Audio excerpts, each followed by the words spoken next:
আপনাদের সকলকে বাঙালি বুল চ্যানেলে স্বাগতম। আশা করি সকলে ভালো আছে। এই ভিডিওতে আমি বাজাজ ফিনান্সের চার্টকে অ্যানালাইজ করব। প্রথমে আমি মান্থলি চার্টকে অ্যানালাইজ করব এবং তারপর উইকলি চার্টকে অ্যানালাইজ করব এবং সবশেষে ডেইলি চার্টকে অ্যানালাইজ করব। এটা হলো বাজাজ ফিনান্সের মান্থলি চার্ট। আমি প্রথমে কোনো ট্রেন্ড লাইন ড্র করতে পারছি কিনা মান্থলি চার্টে সেটা চেষ্টা করব। এখানে আমি দেখতে পাচ্ছি এখানে কিন্তু খুব সুন্দর একটা ট্রেন্ড লাইন আমি কিন্তু ড্র করতে পারলাম। এখন আমি মান্থলি চার্টে ডিমান্ড অ্যান্ড সাপ্লাই জোনকে মার্ক করব। বাজাজ ফিনান্সের মান্থলি চার্টে এটা হলো ডিমান্ড জোন, আর বাজাজ ফিনান্সের মান্থলি চার্টে এইটা হলো স্ট্রং সাপ্লাই জোন। এবারে আমি মান্থলি চার্টে একটা মুভিং অ্যাভারেজকে ব্যবহার করব। আমি মান্থলি চার্টে যে মুভিং অ্যাভারেজটা ব্যবহার করেছি সেটা হলো 12 SMA, 12 simple moving average. Up ট্রেন্ডের শর্ত হলো যে প্রাইসকে মান্থলি চার্টে 12 SMA এর উপরে থাকতে হবে। যতক্ষণ প্রাইস 12 SMA এর উপরে থাকবে ততক্ষণ আপ ট্রেন্ড থাকবে। প্রাইস যদি 12 SMA এর নিচে ক্লোজ করে সেক্ষেত্রে আপ ট্রেন্ড রিভার্স করার সম্ভাবনা বেড়ে যাবে। এখানে কিন্তু বর্তমানে প্রাইস 12 SMA এর উপরে রয়েছে। এবারে আমি বাজাজ ফিনান্সের উইকলি চার্টকে অ্যানালাইজ করব। এটা হলো বাজাজ ফিনান্সের উইকলি চার্ট। মান্থলি চার্টে যে ডিমান্ড জোনটা আমি ড্র করেছিলাম সেটা কিন্তু উইকলি চার্টে আমি দেখতে পাচ্ছি, এবং মান্থলি চার্টে যে সাপ্লাই জোনটা আমি ড্র করেছিলাম সেটা কিন্তু আমি উইকলি চার্টে দেখতে পাচ্ছি, এবং এখানে আমি ট্রেন্ড লাইনটাও দেখতে পাচ্ছি যেটা মান্থলি চার্টে আমি ড্র করেছিলাম। উইকলি চার্টে আমি ব্যবহার করেছি একটা মুভিং অ্যাভারেজ, সেটা হলো 52 SMA। এই 52 SMA কারণ হলো 52 সপ্তাহে যেহেতু এক বছর হয় তাই আমি এখানে ব্যবহার করেছি উইকলি চার্টে 52 সিম্পল মুভিং অ্যাভারেজ। প্রাইসকে 52 SMA এর উপরে থাকতে হবে উইকলি চার্টে, তাহলে আপ ট্রেন্ড ইনট্যাক্ট থাকবে। উইকলি চার্টে দেখতে পাচ্ছি এই যে ডিমান্ড জোনটা, এই ডিমান্ড জোনে কিন্তু প্রাইস বারবার ধরে রিজেক্ট করছে এবং উপরে যাওয়ার চেষ্টা করছে। এইখান থেকে প্রাইসে আবার একটা কারেকশন এলো, কিন্তু আবারও এখানে দেখুন রিজেকশন ক্যান্ডেল তৈরি করে প্রাইস কিন্তু আবার উপরের দিকে চলে গেছে, এবং এই ডিমান্ড জোনটাতে দেখতে পাচ্ছি তিনবারই প্রাইস এই যে ট্রেন্ড লাইনটা আমি ড্র করেছিলাম মান্থলি চার্টে এই ট্রেন্ড লাইনের কাছে এসে রিভার্স করে গেছে। তো এই জায়গাটা কিন্তু খুব স্ট্রং ডিমান্ড জোন, যেটা রয়েছে 6500 থেকে শুরু করে 6150, এই রেঞ্জটা, এই ডিমান্ড জোনের রেঞ্জটা হলো 6500 থেকে 6150, এবং সাপ্লাই জোনটা রয়েছে 8150 থেকে শুরু করে 7800, এই রেঞ্জটা হলো স্ট্রং সাপ্লাই জোন। এবারে আমি বাজাজ ফিনান্সের ডেইলি চার্টকে অ্যানালাইজ করব। উইকলি চার্টে কিন্তু একটা জিনিস লক্ষ্য করুন, উইকলি চার্টে কিন্তু ধারাবাহিকভাবে হায়ার লো রয়েছে। উইকলি চার্টে এখানে দেখুন এই লোটা আগের লোয়ের থেকে উপরে, এই লোগুলো কিন্তু আগের লোয়ের থেকে উপরে। উইকলি চার্টে কিন্তু ধারাবাহিকভাবে হায়ার লো মেনটেন করছে প্রাইস। এবারে দেখার যে উইকলি চার্টে এইখানে যে সাপ্লাই জোনটা রয়েছে একটা ছোট সাপ্লাই জোন, এই সাপ্লাই জোনটার উপরে প্রাইস ব্রেকআউট দিতে পারে কিনা, অর্থাৎ 7450 থেকে 7500 এই লেভেলের উপরে প্রাইস যদি ব্রেকআউট দিতে পারে সেক্ষেত্রে একটা সম্ভাবনা তৈরি হয়ে যাবে বড় যে সাপ্লাই জোনটা রয়েছে এইটার উপরে ব্রেকআউট হওয়ার, এবং প্রাইসের লাইফ টাইম হাই হিট করার একটা সম্ভাবনা তৈরি হবে। এছাড়া উইকলি চার্টে আমরা কিন্তু একটা প্যাটার্নকে দেখতে পাচ্ছি। এই যে প্যাটার্নটা দেখতে পাচ্ছেন এইটা হলো ascending triangle pattern. Ascending triangle pattern একটা বুলিশ প্যাটার্ন, এবং এই প্যাটার্নের সম্ভাবনা উপরের দিকে ব্রেকআউট হওয়ার। তো দেখা যাক প্রাইস আগামী দিনে কি করে। আমরা এখন ডেইলি চার্টকে অ্যানালাইজ করব। এইটা হলো বাজাজ ফিনান্সের ডেইলি চার্ট। ডেইলি চার্টে কিন্তু প্রাইস 63 সিম্পল মুভিং অ্যাভারেজের উপর এখনো রয়েছে। 63 কারণ 21 দিন মোটামুটি মার্কেট চলে মাসে, তাই 3 মাসে এক কোয়ার্টার যেহেতু, তাই 63 SMA এখানে ব্যবহার করেছি এক কোয়ার্টারের এফেক্টকে প্রাইস চার্টে দেখার জন্য।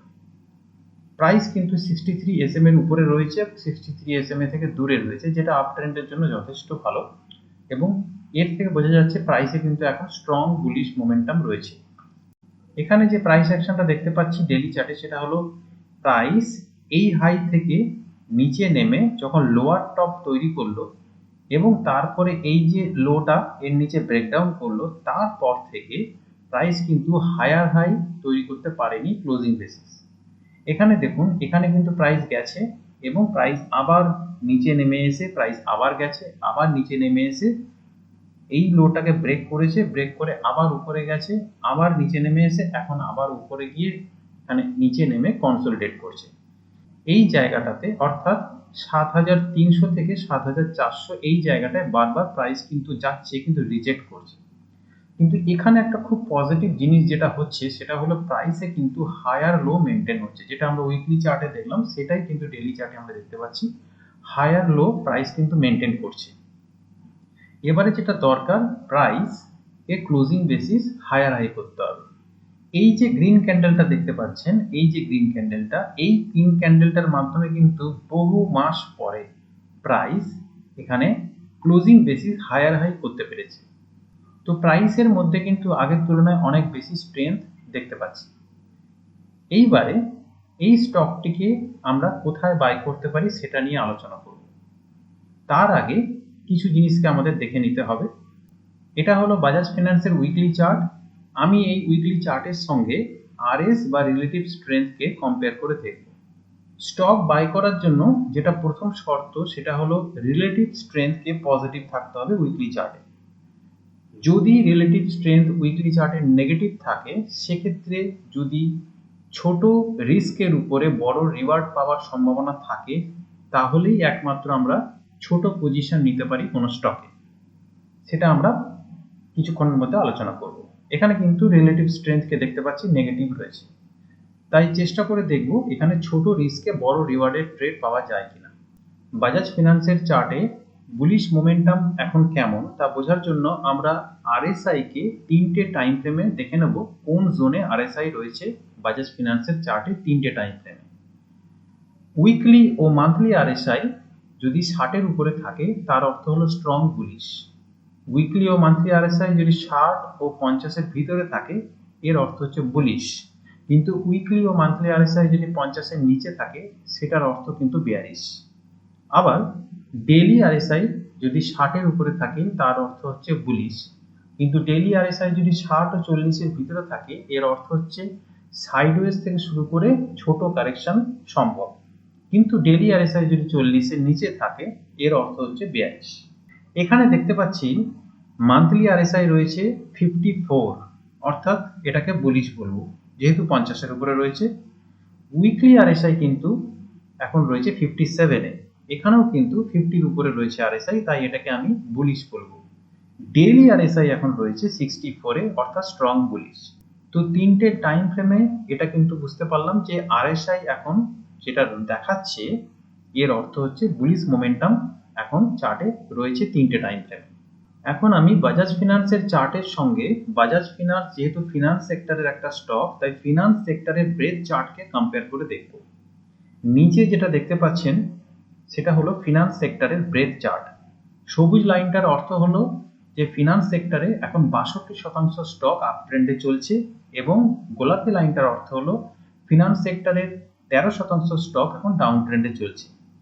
আমি এই দুটোকে তুলনা করে বোঝার চেষ্টা করব যে বাজাজ ফিন্যান্স এই সবুজ লাইনটার সঙ্গে তাল মিলিয়ে চলতে পারছে কিনা। তো এখানে দেখতে পাচ্ছি যে সবুজ লাইনটা কিন্তু গ্র্যাজুয়ালি ধীরে ধীরে উপরের দিকে চলে গেছে, কিন্তু বাজাজ ফিন্যান্স কিন্তু একটা রেঞ্জের মধ্যে স্টাক হয়ে রয়েছে। এবং লক্ষ্য করে দেখুন এখানে যে ফিনান্স সেক্টরের ড্রপটা দেখতে পাচ্ছেন, এই কারেকশন ফেজে বাজাজ ফিন্যান্স কিন্তু আউট পারফর্ম করছিল সেক্টরকে। তো এই সময় কিন্তু বাজাজ ফিন্যান্সে খুব বেশি কারেকশন হয়নি। তো আমরা যেটা বুঝতে পারছি যে বাজাজ ফিন্যান্স এখন ফিনান্স সেক্টরের সঙ্গে তাল মিলিয়ে ততটা চলছে না বটে, কিন্তু বাজাজ ফিন্যান্সের মধ্যে যথেষ্ট স্ট্রেংথ রয়েছে। বাজাজ ফিন্যান্স কিন্তু সেই স্ট্রেংথটা অনেক আগে থেকেই দেখাতে শুরু করেছে, যার পরিণামে আমরা চার্টে এই হায়ার লো গুলো দেখতে পাচ্ছি। এখানে কিন্তু লোয়ার লো তৈরি হয়নি চার্টে। এখন আমি বাজাজ ফিন্যান্সের চার্টে একটা টুল ব্যবহার করেছি, সেটা হলো ট্রেন্ড ব্যান্ড। এই ট্রেন্ড ব্যান্ডের উপরে যখন প্রাইস থাকবে তার অর্থ হচ্ছে স্ট্রং বুলিশ, কিন্তু ট্রেন্ড ব্যান্ডের ভিতরে যখন প্রাইস থাকবে তার অর্থ হচ্ছে স্টক সাইডওয়েজ থেকে শুরু করে ছোট কারেকশন ফেজে চলতে পারে। কিন্তু এই ট্রেন্ড ব্যান্ডের নিচে যদি প্রাইস ক্লোজ করে সেক্ষেত্রে কিন্তু এটা বেয়ারিশ, অর্থাৎ আপ ট্রেন্ডের জন্য এটা কিন্তু ভালো সংকেত নয়। সেক্ষেত্রে আপ ট্রেন্ড রিভার্স করার সম্ভাবনা বেড়ে যাবে। এখানে যেটা দেখতে পাচ্ছি, বর্তমানে প্রাইস কিন্তু ট্রেন্ড ব্যান্ডের উপরে ক্লোজ দিয়েছিল এবং তারপরে কিছুটা নেমে এসে এখানে কনসলিডেট করছে।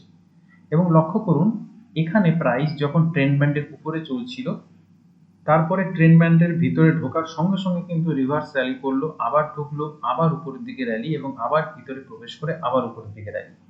এবং প্রাইস যখন এরপর কারেক্ট করলো, তখন কিন্তু দেখুন এই ট্রেন্ড ব্যান্ডের লোয়ার রেঞ্জে এসে প্রাইস কিন্তু সাপোর্ট নিল, এবং তারপরে প্রাইস এই ট্রেন্ড ব্যান্ডকে ব্রেক করলো, কিন্তু নিচের দিকে ফলো আপ কিন্তু প্রাইসে আসেনি। অর্থাৎ নিচের দিকে ব্রেক করে ক্লোজ করা সত্ত্বেও প্রাইস কিন্তু নিচের দিকে গেল না, বরং এখানে কনসলিডেট করে একটা ভি শেপ র্যালির মাধ্যমে আবার ট্রেন্ড ব্যান্ডের ভিতরে ঢুকে পড়লো।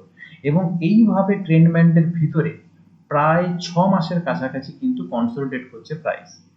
এইবারে একটা সুযোগ হতে পারে যেখানে প্রাইস হয়তো এই ট্রেন্ড ব্যান্ড থেকে বাইরে বেরিয়ে ব্রেকআউট দিয়ে এই সাপ্লাই জোনটা পর্যন্ত আসতে পারে, এবং এই সাপ্লাই জোনটার উপরও ব্রেকআউট হয়ে লাইফ টাইম হাই তৈরি হতে পারে। বাজাজ ফিনান্সের ডেইলি চার্টে এই যে সাদা রঙের ডটগুলো দেখছেন, এর অর্থ হচ্ছে 52 উইক হাই তৈরি হয়েছিল এই ক্যান্ডেলগুলোর মাধ্যমে। এইটা ছিল বাজাজ ফিনান্সের চার্টে লাস্ট 52 উইক হাই বা লাইফ হাই। এরপরে কিন্তু বাজাজ ফিনান্স কোনো রকম 52 উইক হাই তৈরি করতে পারেনি। এবারে আমি বাজাজ ফিনান্সের চার্টের সঙ্গে নিফটি চার্টকে তুলনা করে দেখব। উপরে রয়েছে বাজাজ ফিনান্সের ডেইলি চার্ট এবং নিচে রয়েছে নিফটির ডেইলি চার্ট। লক্ষ্য করে দেখুন, নিফটি যখন নতুন নতুন লাইফ হাই তৈরি করছিল, বাজাজ ফিনান্স কিন্তু তখন নিচের দিকে কারেকশন দিচ্ছিল, অর্থাৎ বাজাজ ফিনান্স নিফটির সঙ্গে তাল মিলিয়ে চলছিল না। এর অর্থ হচ্ছে বাজাজ ফিনান্স নিফটিকে আন্ডার পারফর্ম করছিল। কিন্তু এইবারে নিফটি যখন কনসলিডেট করে উপরের দিকে চলতে শুরু করলো, বাজাজ ফিনান্স কিন্তু নিফটির সঙ্গে তাল মিলিয়ে এইবারে চলতে শুরু করলো, এবং এই প্রথম বাজাজ ফিনান্স বহু মাস পর এখানে হায়ার ক্লোজ করতে পেরেছে, এবং নিফটিও লাইফ হাই মেরেছে, এবং বাজাজ ফিনান্স কিন্তু তার আগের সুইং হাইয়ের উপরে ক্লোজিং বেসিস একটা ক্লোজ করতে সক্ষম হয়েছে। এখানে বলা যায় যে নিফটির সঙ্গে কিন্তু তাল মিলিয়ে এইবারে বাজাজ ফিনান্স চলছে। তাই আগের বারের মুভমেন্টের তুলনায় এইখানে যখন বাজাজ ফিনান্স র্যালি করছিল, তখন কিন্তু নিফটি নতুন নতুন লাইফ হাই তৈরি হয়েছিল, কিন্তু এই কারেকশনের পরে আবার কিন্তু বাজাজ ফিনান্স নিফটির সঙ্গে তাল মিলিয়ে চলা শুরু করে দিয়েছে। তাই এখানে একটা সম্ভাবনা রয়েছে বাজাজ ফিনান্সে একটা বড় র্যালি হওয়ার। আমরা এবারে চার্টে অ্যানালাইজ করে দেখব ছোট রিস্কে বড় রিওয়ার্ডের ট্রেড আমরা বাজাজ ফিনান্সের চার্টে পাই কিনা। তো বাজাজ ফিনান্সের চার্টে আমরা একটা ছোট রিস্কে ট্রেড নেওয়ার সুযোগ রয়েছে কিনা সেটা খোঁজার চেষ্টা করব। সবার প্রথমে আমরা যেটা খোঁজার চেষ্টা করব চার্টে, যে একটা কাছাকাছির মধ্যে স্ট্রং ডিমান্ড জোনকে আমরা পাই কিনা। তো এখানে দেখতে পাচ্ছি এই যে রেঞ্জটা, যেখানে প্রাইস কনসলিডেট করেছিল এবং তারপরে নিচের দিকে ব্রেকডাউন করেছিল, এবং এরপরে যখন এই রেঞ্জটাকে প্রাইস আবার উপরের দিকে ব্রেকআউট দিল, সেটা কিন্তু স্ট্রং বুলিশ মোমেন্টাম ক্যান্ডেলের মাধ্যমে। তাই এই ৭১০০ থেকে ৬৯০০ এই জোনটাকে আমরা বলতে পারি স্ট্রং ডিমান্ড জোন কাছাকাছির মধ্যে।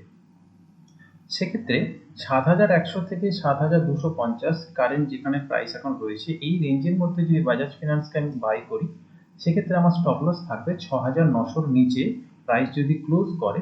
সেক্ষেত্রে ওই ক্লোজ ক্যান্ডেলের লোটাকে যদি পরে ক্যান্ডেল ব্রেক করে, সেক্ষেত্রে কিন্তু আমরা আমাদের স্টপ লসকে ট্রিগার করব। এই শর্তে আমরা বাজাজ ফিনান্সে একটা এন্ট্রি নিতে পারি।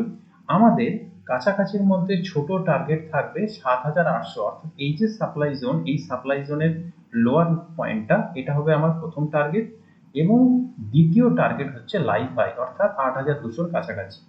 প্রাইস যদি ৮২০০-র উপরে স্ট্রং ক্লোজ করে, তাহলে সেক্ষেত্রে কিন্তু আমরা আরো কোয়ান্টিটি অ্যাড করব পরবর্তীকালে।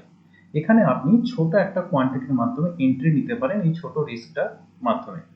এখানে কিন্তু মোটামুটি 1:2 রিস্ক রেভার রেশিও মেনটেন থাকছে, বিকজ এখানে যদি বাজাজ ফিনান্সকে কারেন্ট প্রাইসে আমি নিই, সেক্ষেত্রে কিন্তু প্রায় ৩০০ টাকা, অর্থাৎ ৫%-এর কম রিস্ক থাকছে।